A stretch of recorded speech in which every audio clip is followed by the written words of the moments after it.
Kaspa Crypto has already done a ludicrous 250x towards the upside, and this year its future gains potential is the talk of the town as the rest of the crypto market does pretty much nothing. I thought it was right to jump in and analyze in depth the pros and cons of Kaspa, understanding exactly its future price potential, as well as identifying something a little bit fishy that's been happening around Kaspa recently. Hit the like button and let's get into this video. Now, I started off my day getting deep involved in the Kaspa white paper, which you can find over here on whitepaper.io.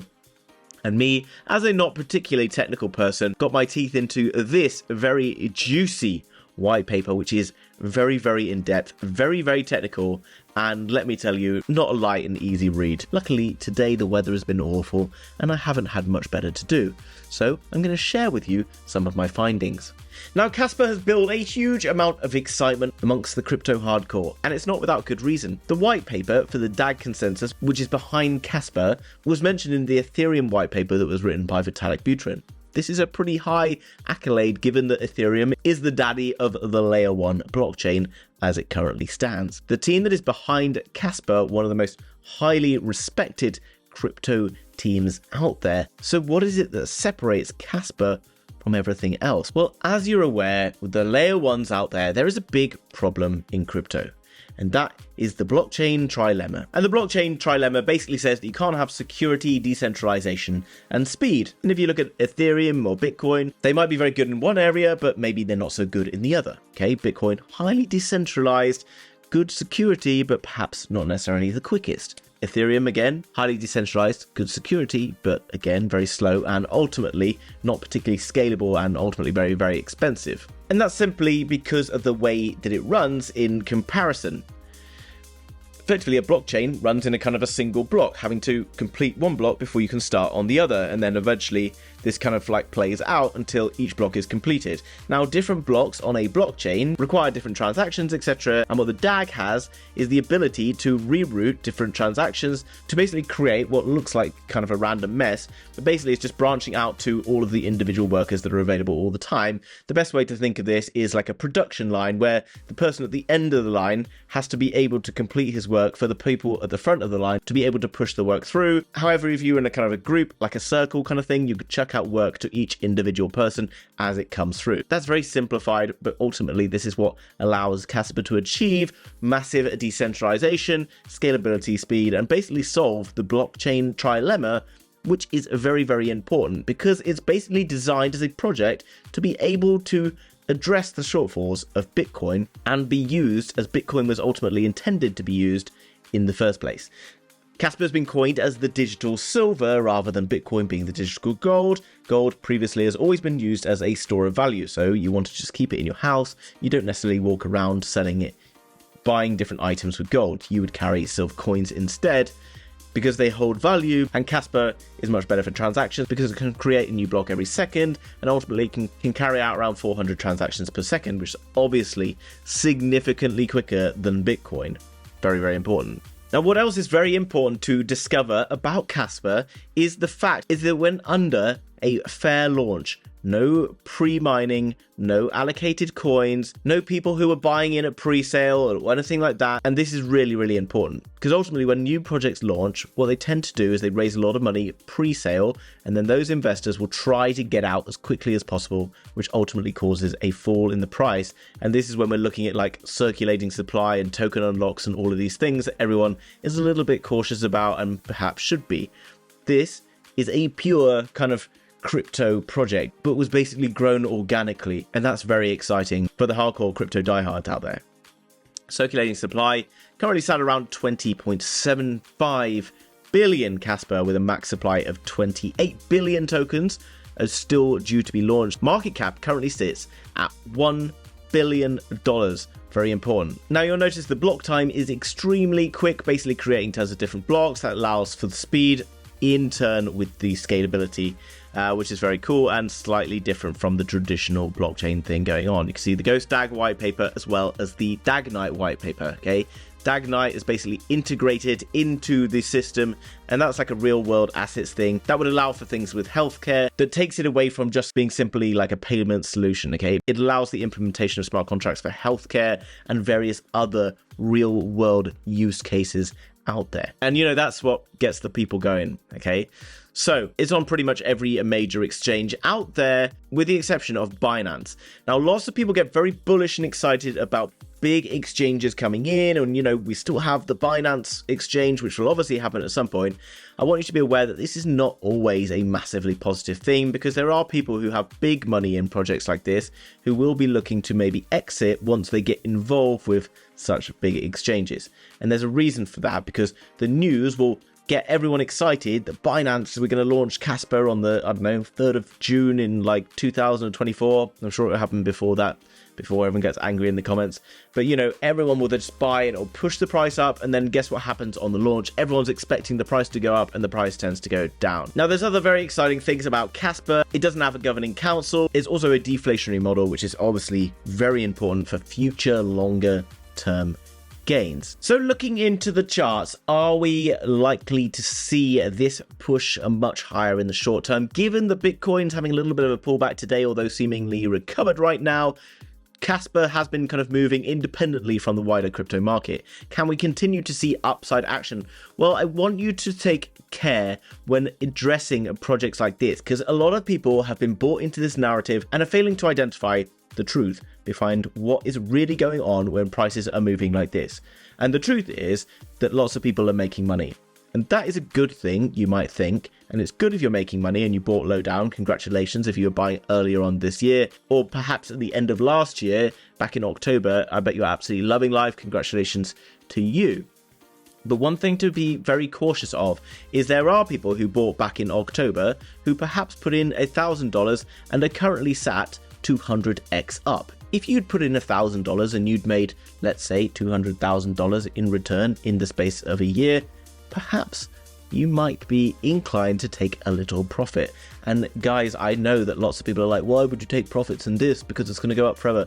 There are people who are smart and who have taken profits and will continue to take profits. What does profit taking look like? It looks like these pullbacks that you can see here. This first pullback that happened was around 72%. And I actually found something that was very concerning about this particular thing. What you can see here on the 1st of April or the 2nd of April, which is that candle up there, where we saw that high, swing high, and then from there we saw that 73% pullback. I was like, what news? What happened to Kaspa on the 2nd of April or the 1st of April? So I just looked randomly on Google for news, Kaspa April. Coin Codex. On the 1st of April, I come across Kaspa is predicted to reach 0.043 by the 6th of April. So it's predicted that in 6 days, Kaspa was going to go up, and it says here to rise by 30.97%. Bearing in mind that news article came out on this candle right here, and then literally probably caused everyone to pile in being like, oh my god, it's going to go up 30%. It's going to go up 30%, telling their mum, their grandma, and their dog to be going out and buying. And then what happens? It pulls back on them. Now, I'm not really saying much about this. What I'm saying is basically lots of people dove in, whatever you want to call it, and provided the extra liquidity for whoever created and paid for that news article, in my opinion. Maybe I'm a bit too cynical, okay? Fine. Yeah, obviously from there we got higher. But look, if you'd bought there and you would be currently sat up a whopping 19%. But if you'd waited, you would be currently sat up a whopping 300%. Slight difference, okay? If I put in $100, I would be sat with $119 at the top, or if I put in $100 down here, I'd be sat with $400. We know which is the better one, okay? What we can see right now is the price pushed up to here and then pulled back. And I know this is a coin that's like starting to spur some emotions. And it happens when you get coins that rally towards the upside, where people are like, oh, this coin's different from every other crypto. And they get really emotionally attached to it. I'm not here to hurt you, okay? I'm not here to upset you and tell you that your little crypto girlfriend's going to pull back on you, because I know it upsets you. But I just want to show you this video, which you can see was 1 month ago, which I made, and this is the thumbnail for it, which I seem to be getting more flack for more recently, where I literally said this, and just bear with me for 30 seconds because it's going to make a lot of sense, and it's going to give you a lot of trust in me at what I'm going to say after. If we get a pullback, then this is my area of interest. Now this represents for me a buy zone. How do I know that it's a buy zone? Well, look, when it comes back down and pushes up, look how aggressively it pushes out of this space. It does it here as well. Look at this wick. It shows that this is where the buyers sit. This is where there was a big purchase coming in here. Big purchases pushing it. Came back down. Big pushes coming in. And if it comes back down here and starts to show a candle wick, which is this thin line underneath, starts to show a candle wick somewhere around here, then I've got a good opportunity to be buying in. And then if it pumps back to that high, then I'm up 34% rather than buying now and then being sat down, which could happen for a while, sat down 26%. Now, guys. And I was telling you that when it was about here, and I told you that it would pull back to around 3.5 cents, which is about here. And I'm not telling you this to try and show you what a legend I am, okay? Although obviously I am, so if you think that I am, please hit the like button, and if you're not already, then you should be subscribed. What I'm showing you this for is because I don't have an emotional attachment to this crypto, okay? Because, yeah, I hold a bit of a bag. I didn't get in early enough. I did get in on some pullbacks here, and I did get a little bit down here. And no, I'm not making this video to try and get myself in lower, because it's got $1 billion market cap. And if like 10,000 people watch this video and each of them maybe sells like $20 because I tell them it might pull back, I'm really not going to be able to get in much cheaper. Thanks for believing in my videos being able to make that much of a difference in the market. But it just isn't true. What I'm showing you is it had a good chance of pulling back in there. Why did it have a good chance? Well, because it rallied beyond its previous swing high. So what we do is we take a Fibonacci retracement tool, very sexy, from the top of this full-bodied candle down to the bottom of the body of the candle. And you can see my price target, or the 1.618, you can see actually came in a little higher than this, okay? Typically, and in fact, what you can see that's very interesting is that this second one has bounced into that 1.618. What is the 1.618? Well, it is the golden ratio. It's Fibonacci's golden ratio, okay? This is a very important number in trading, and frequently if you swing beyond an all-time high and you bounce into this area, if anyone's ever going above there, then you want to have a little bit of concern that you probably will get some form of a pullback. It's healthy that we had this pullback, and what is interesting is we're running in again to an area of interest. Do I want to be buying into this coin now? Well, if you've literally only just come across Kaspa in the last few days, I recommend you go and find out more information about it. Obviously, go and read that white paper. Use an AI tool. Use an AI tool such as Claude.ai, which I talked about on a video the other day. You can chuck the white paper in there and just analyze it for you. It can tell you pros and cons, do anything like that, okay? You don't have to spend hours and hours understanding every minor detail of Kaspa.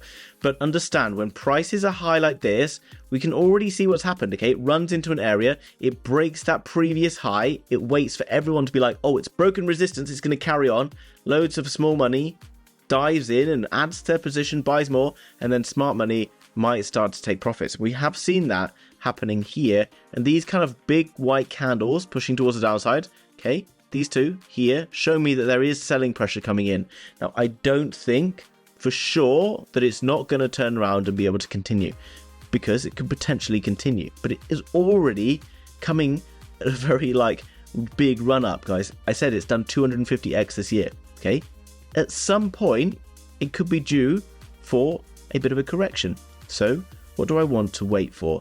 Either I get a pullback, and if it pulls back into this green box, okay, which it did before, Bob's your uncle, that's a great buy zone. It might go lower, but it's a much better place to buy, you will have to agree, than right this second, okay? That's a good buy zone because it's 30% down on current prices. We know Kaspa's got a bright future, okay, but we want to get in cheaper. It's much better for us to manage ourselves if we are cautious and patient and wait for the better times.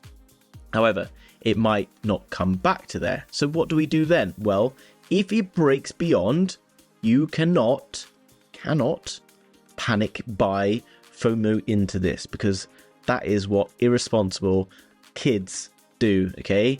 Don't be an irresponsible kid. Be in control. This is money, okay? Real money. If it was cash on the table, you probably wouldn't be like, take my money, okay? Clicking buttons on a screen. I know it doesn't feel like you're giving away money, but be very cautious, okay?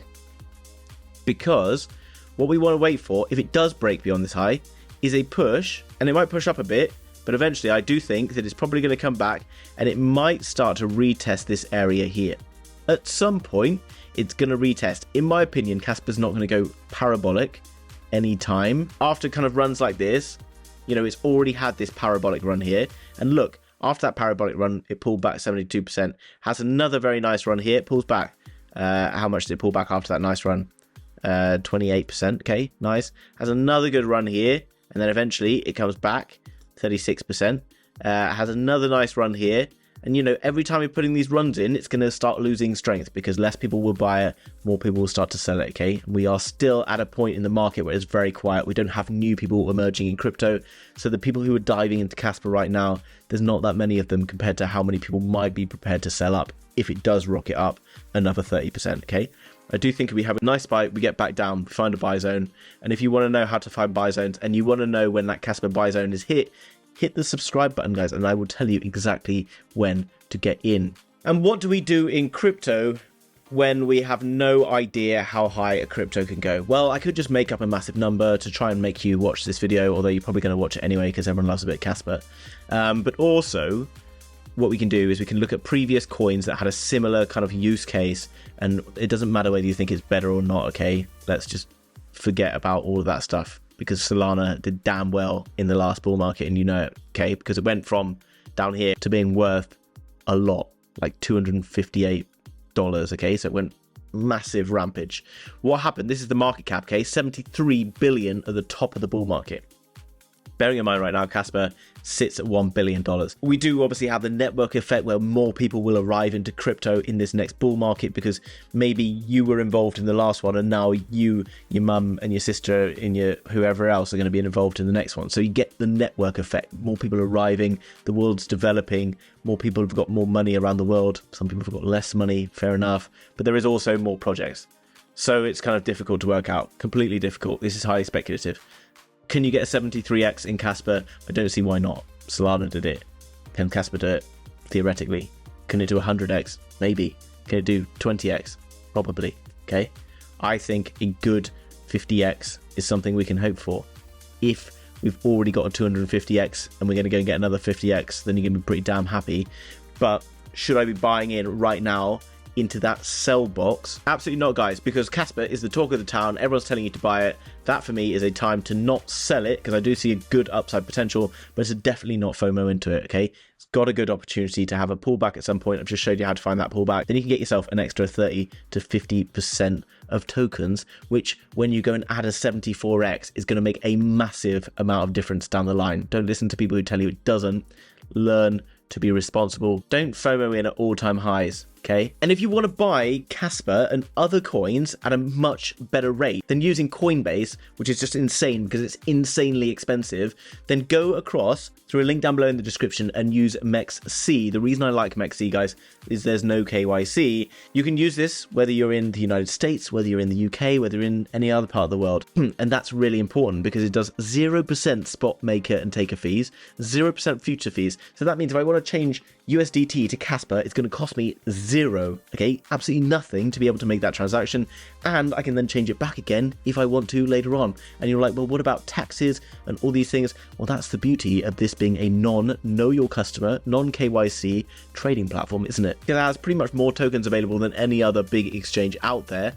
And that is a very important thing. Also, there's various giveaways and all that good stuff if you want to go and do some trading on this platform, but only if you're like an inexperienced, responsible trader. I do not recommend futures trading if you've not done it before, guys, because it's a good way to lose money. And if you are from the United States or whatever, and you're finding it difficult to access all these exchanges, it's because the US and the US government doesn't really want you to. Well, now you can use a NordVPN for like the price of a cup of coffee each month. And if you go through my link down below in the description, you'll get 4 months free. And through that, you'll then be able to access MEXC and every other exchange you want in the world absolutely safely without any hackers spying on what you're doing, because they have access while you're surfing the internet, while you're trading your crypto, while you're writing in your codes and all those things like that. Hackers and other people are able to watch you.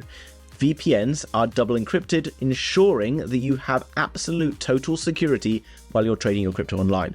NordVPN is the daddy of VPNs, and I have got you an exclusive discount down below in the description. And yes, it's a sponsor. Yes, I will make a kickback if you buy that VPN. Don't hold it against me, but hopefully you'll enjoy using it because I use mine every day and it is damn good. Hope you enjoyed it, guys. See you in the next one. Bye-bye.